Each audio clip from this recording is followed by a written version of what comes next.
सुर संगीन सानाम दिसम पेड़ा का अगी आरहों तिहिया नवाना वीडियो रे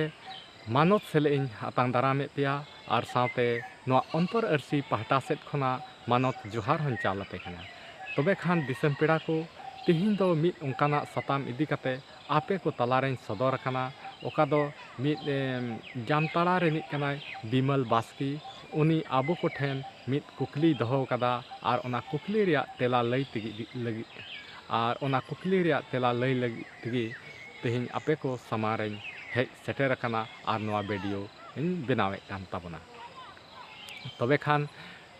सानाम दिसम पेड़ा को ओना कुकली दो नोंका लेका कना जे उनी बिमल बास्की नोंकाई कुकली दहो कदा नोंकाई मेन कदा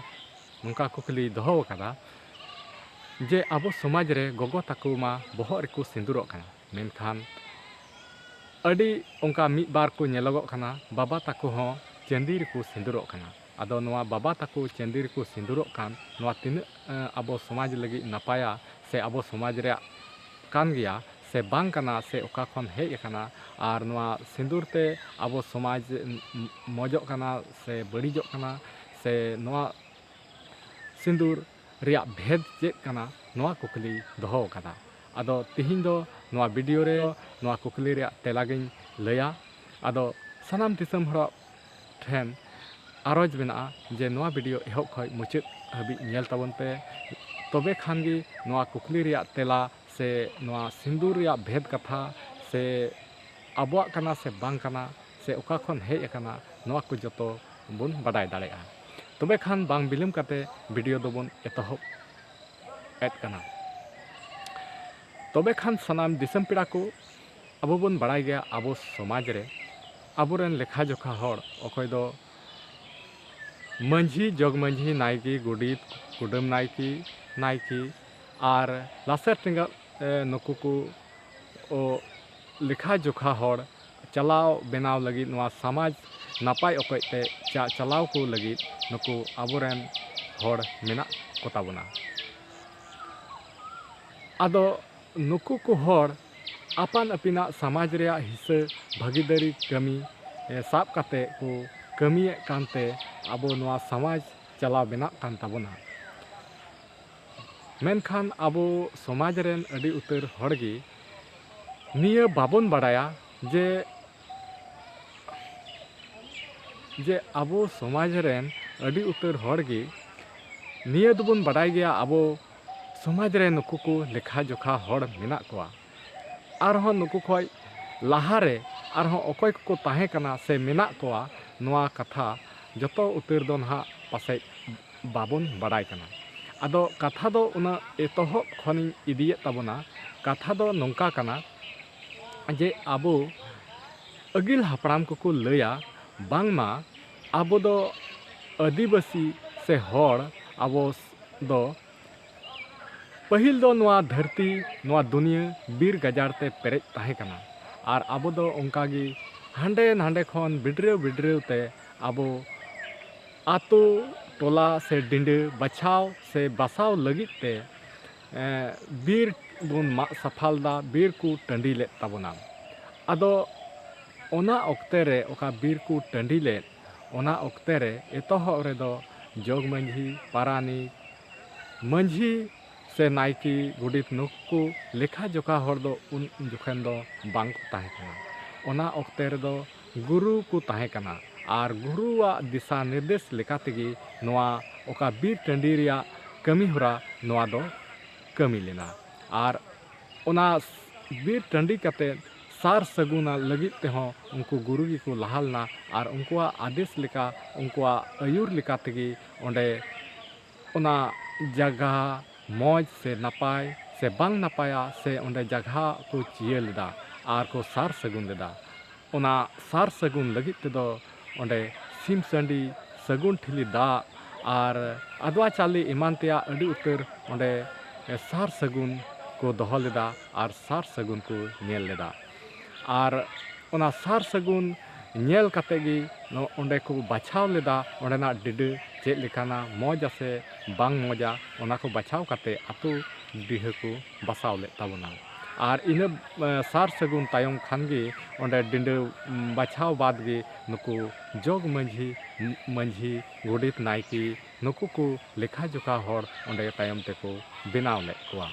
और उनको आतो से ओना समाज को चलाव बनाव लेदा इन कते आरहु बन नेला ओका दो आबो दासाई बन दुड़ुबो कना और दासाई दुड़ुबो रहो ओंडे हो मि गुरुई जरूरत कान ताबोना और ओना गुरु उनी गुरु गी चेला कोड़ा ओका को रूम कोआ उन जुखे होको सिंदूर कोआ और से ओंडेना ओका पूजा पाठ कमी होरा हुआ उन जुखे हो को ओंडे को सिंदूरआ अदो नो नुका ओना सिंदूर रिया कथा दो ओंडे हो नेल तियगो कना ओंडे को सिंदूरक कना आर हबन कथाया गुरुआ कथा ओकाኝ ललई कान नोआ दो आर हम ओका दोबन कारामो कना काराम हो लिखा चुखा हर ताहेन तुलुग रेहो मेनखान जोगमजी गुडित नायकी मंझी कुडम नायकी नुकु को होतेते ओंडेना काराम परब रिया कमी होरा दो बांग पारमो कना ओंडे मिटेन गुरु जरूर अबन कना और उनी गुरु की ओना काराम ओका लका कना ओंडेना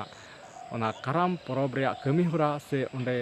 चेद लेका हुआ ओना दिशा निर्देश से उनिया आयुरते ओना कमी दो पुरव कना तबे खान सनाम दिसम पेड़ा को इया मेन रिया मतलब दो नोआ कना जे आबो समाज रे नुकु खोन छाडा गुरुआ अडी मारांग महत्व मेना गुरुआ अडी मारांग भागीदारी मेना और गुरु होतेते और गुरु बांगते आबो समाज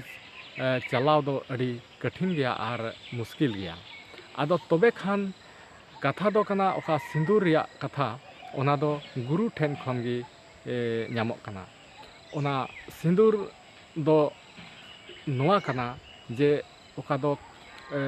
गुरु मिना कोआ काराम गुरु से इमान तेया जहाटा गुरु गी अडी उतर गुरु मिना को ताबोना आबो समाज रे नुकु को गुरु आकोआ सिखा पढ़ावते आयरेन चेला ओना गुरु रिया सिखनत ओनाय एमावया और ओना रिया भेद कथा सीदे आतांगा उना ओक्ते रे आज बांचाव लगी ओका दाड़ी से मानतार से भेद कथा ओनाय लयाय से चिदाय और ओना सावते ओना सिंदूर टिका होय एमावया और ओना सिंदूर टिका रेदो ओना दाड़ी मेना ओका दो आय बांचाव दाड़िया ओना रे मंतर मेना ओना रे भेद मेना और नोआ भेद तलाते उनी आय बांचाव लगी ओना सिंदूर टिका होय एमावाय कना और सावते निया हो कना ओना सिंदूर रिया भेद कथा दो मिद दो ओना होइना ओका दो आतो टोला रे जहाना आगा पूजे हुआ ओना आगा पूजे रे तिना हर को जारवा कान ओंडे प्रसाद लेकाते ओना सिंदूर टिका को हताव दाड़िया और नोंका लेकाते नोआ सिंदूर रिया भेद दो नो नुका कना तबे खान दिसम पेड़ा को इᱧ बडाय से गुरु पुरखा कोठेन ओका तुमल कथा नोआ आपे को तलारें दहो केदा तबे आपे ओपिनियन आपे कमेंट तला तपे बडाय चुइया और आपे ओपिनियन पे एमा तबे खान वीडियो दो नेडेगी बन मुचाद का कना जुदी नोआ वीडियो आपे पे कुसिया खाय लाइक ताबन पे और जुदी नोआ वीडियो खन जहाना उनका आपे पे ची अका खाय दया कते वीडियो गाते कोठेन शेयर ताबन पे और जुदी चैनल रे कोई नाम मेना पिया एंडेकान चैनल सब्सक्राइब कताबन पे मा तबे तिहिन दो इनगी और हो दाराय कान वीडियो रबन नेपमा मा तिहिन दो नो अंतर अर्सी पाटा सेट खना जतो कोगी जोहार।